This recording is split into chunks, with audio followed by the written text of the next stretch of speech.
Hello, and welcome to another episode of In Real Life with Edrina.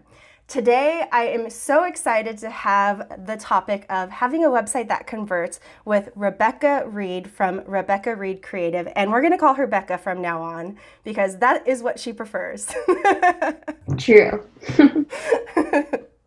Becca is an ice cream lover, doodle obsessed female entrepreneur who supports female owned businesses with discovering the heart behind their brand, leaving them with a creative and elevated website that will last. Fun fact, she is also my website designer. So if you've seen my website recently, just know she's done all of that. I have done absolutely probably like maybe 10% of it, but then all the credit goes to her. Yeah. Yep. So, Becca, I just want to start off with just asking you what your why is and kind of like what drives you and what gives you that passion behind what you do. Yeah. So when I started off doing websites, for me, like I knew I wouldn't get full fulfillment out of just designing a pretty website.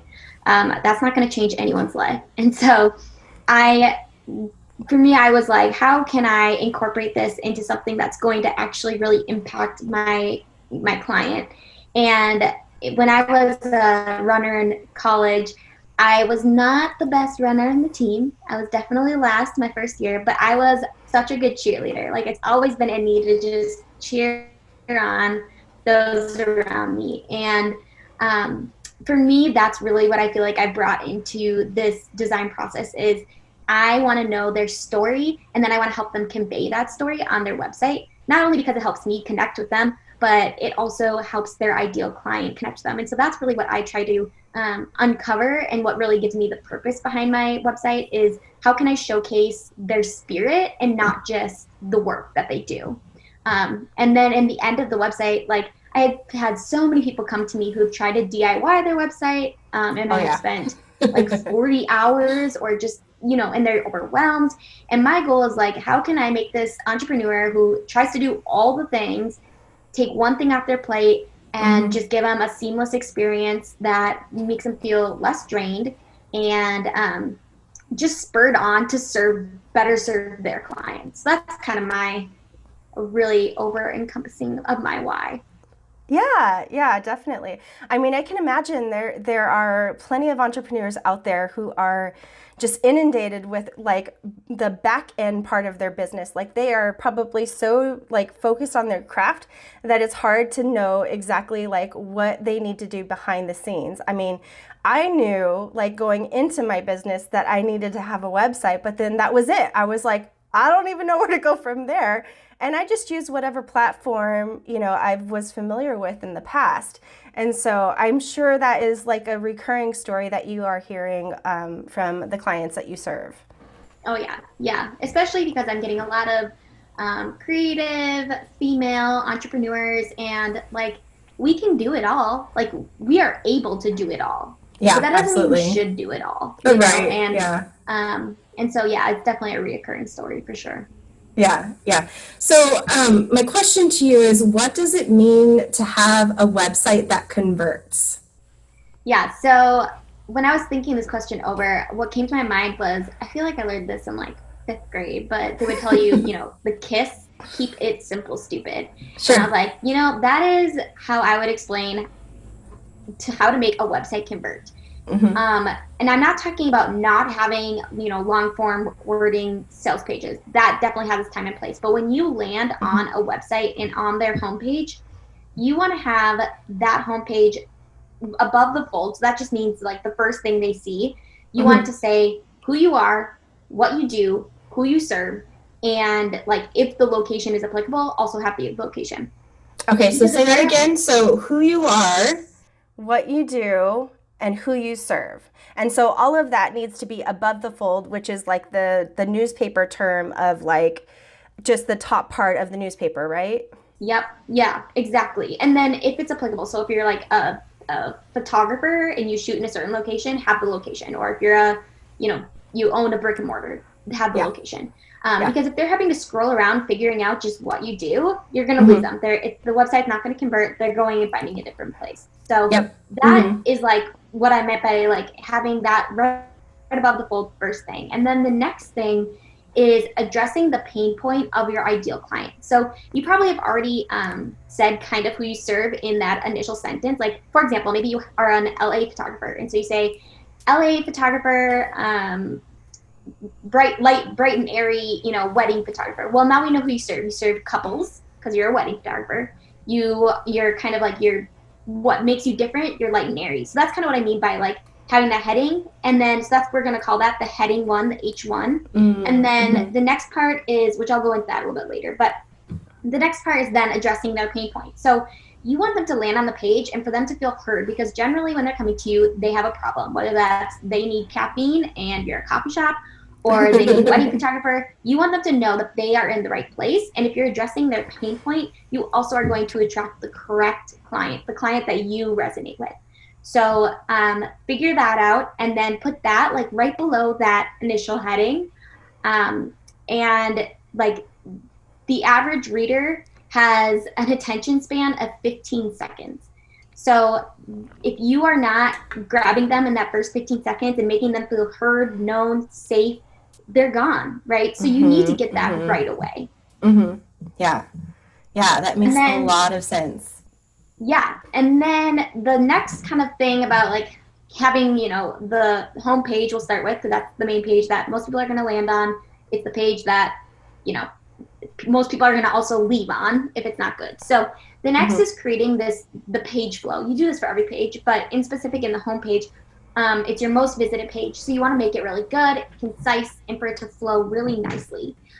So what I mean by that is you've already told them, who you are, what you do, you've addressed their pain point. So now show them your next most important thing. So let's say that's your services. Mention that with links to, your services or whatever. If you are a wedding photographer, generally, like, yes, they will look at your photos, but they want to know, like, you're around for 8 hours of their day. Like, are they going to be a good fit with you? Are they going to vibe with you? Because if they aren't, they're not going to pick you. So maybe then what you need to address next is about, and feature some things about you. But you want it to flow really nicely, and you want to have, which we'll go into this too, you want to have call to actions. On other pages, you want to have call to action just one call to action throughout. But on the homepage, it's kind of this landing spot. So you want to have, you want to direct their user journey. Where do you want them to go? And you might have a few different call to actions, but then at the bottom of the page, it's that main thing. Where do you want them to go next? Do you want them to go to your about page? Do you want them to go contact you, schedule a discovery call? That's where you're guiding them on the user journey so that when they get to the bottom of your homepage, they stay on. And then that's going to also help them to stay on, for them to convert into a potential client or a potential lead. Nice. Okay. So we talked about keeping it simple and making sure like that the top part of your website, like above the fold, is very straightforward about you, about your like client that you serve, and then talked about addressing their pain point. What is it that the client is feeling really painful about? Like for you, like, well, give you and me for example. Like I was at the point where I'm like, I'm gonna start pulling my hair out if I don't hire someone to do my website. So I am so glad that I met you through the Legal Pages mastermind.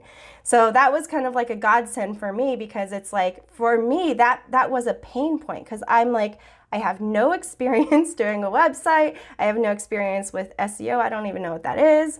And even though people tell me these are the important things, it's like, yeah, those are important, but also my client work is really important too. So it's like filling that pain point that entrepreneurs have. And then just having it flow really nicely. I like how what you were saying is on your website, you were kind of like directing people like exactly where to go on your homepage. So that way they know exactly, okay, so can I book a call with you? Can I schedule, a time with this person, or purchase a product on their website? So when it comes to all of that flow, like I think it's really important to know what kind of words we use and how we can speak to our ideal client. So I would ask you kind of like, how would you phrase, how to speak to your ideal client, and maybe like how to create those call to actions on your homepage. Yeah, so I mean, there's obviously so many different ways, and different people have different ideas of the right or wrong way. Some people say, keep your call to action really simple. If it like make it a contact, if it's contact. I think it really depends on who your ideal client is. So I am working with creative entrepreneurs. They generally, the way that they speak is more relaxed, more chill. And so instead of just having contact, Becca, I might say something like, hey, let's chat or whatever. And maybe I'll have like I always say at the top of your website where you have the menu, you have your different like services and whatnot. And then usually on the far right side of websites, you'll see a bigger, bolder call to action. And so like book now or call. Yeah. Yes. So that one can be a little bit more simple. Like that one could just be contact because it's more condensed. It's in that menu. You don't want something long and wordy, but throughout that homepage, when you're also guiding them on a journey, you want them to stay engaged in your content. And so that's where I say, yeah, feel free to make your call to actions something that you would speak, something that's more attractive like that. But at the same time, I always say make the button the same so that they know, okay, when I see a big red square, I know that's going to be a button that's going to direct me to a new page. And I mean, obviously they're not thinking that through as much, but that's what it's going to do. So yeah, feel free to, switch up the wording if it works with your client, but just make sure that you're keeping that call to action button consistent throughout your website. Nice. That's really smart to know. Those are those like visual indicators for people when they're coming to a website. I know that I look for those visual indicators, and if there's a website that doesn't have them, then I'm like, okay, I don't even know what to do. So I close out of that website. So when it comes to, SEO, because that's one of those like buzzwords that you hear when it comes to websites. So how would all of this that we're talking about, how does this help your SEO? Yeah. So if they are staying on your website longer, then it's telling Google you have valuable content. And if you have valuable content, Google will move you up in the rankings. So that is why, call to action is important, because if they are leaving your homepage because they don't know where to go next, they're only on your website for 1 second, 3 seconds, who knows? Not very long, right? Maybe a minute. But if you can direct them to the next page, then you will, you're building trust, right? Because if they are led on this user journey and your call to action says going to services, then they go through your services page and it says go to this blog post, and then it goes to you're leading them on a journey and you're gradually building their trust. And so that's going to help them convert as well. And then another interesting fact that I found out from Unbounce is more than 90% of visitors who read your headlines also read your call to action copy. So this is just incorporating, showing you the importance of having a call to action that I guess again is engaging, but it is, has that big square and it's something that directs them. And as I talk about the headline, that's what many people are reading, right? So this goes into SEO. So you have, it's called an H1, heading 1. And this is like the main point of that particular page. Now, the reason this is so important for you to write your heading correctly is because Google will pull that H1, pull that heading, and say, okay, great, that's what this page is about. And it will determine everything that page is about. A lot of people, where I see them do some little missteps with this, is their heading for, like, let's say it's their pricing page. They're a LA wedding photographer, and it's their pricing page. They'll have their big heading at the top saying pricing and maybe big fancy letters. Okay, good. Your user knows that this page is pricing, which is your goal. But Google will now pull that because it's your H1. And on certain, I'm not going to go into it because it's really technical. On certain websites, you can change your headings and your H1s. But if you have a Squarespace or a Wix or a really simple site, you can't do that. So just be focusing on that big bold text. That's probably your H1. That's probably your big heading. making that full of keywords. So anyway, going back to my pricing idea. So if you title your page pricing, Google Mm-hmm. will pull that and say, oh, great. Okay, this page is about pricing. Okay, well, that's awesome, but that's not helping you in the search engine ranking at all because nobody Mm-hmm. searches Mm-hmm. pricing when Right. they are trying to find an LA wedding photographer, right? They're going Yeah. to search LA wedding photographer. Yeah. So instead, you need to change your headline to still incorporate what the page is about, but also incorporate your keywords. So an example of this would be LA light and airy wedding photographer pricing. Okay, so now we know who you're serving, light and Mm-hmm. airy couples, weddings, where you're located, and those are all keywords that you will repeat throughout the body of your text, but also in those headlines. So that's where Mm-hmm. it's really important with SEO and with Google or other search engines. That's what they're ranking you on, um, as well as what this will help convert because if you have headings that are big and bold throughout the page, and you can Mm-hmm. do ones like I said, you only want a heading, the big heading, one time. That's it, because you want to tell Google that's what this page is about. But you can use Mm-hmm. smaller headings or H2s or H3s Mm-hmm. throughout your page, and so that's where you're making your website a little bit more scannable.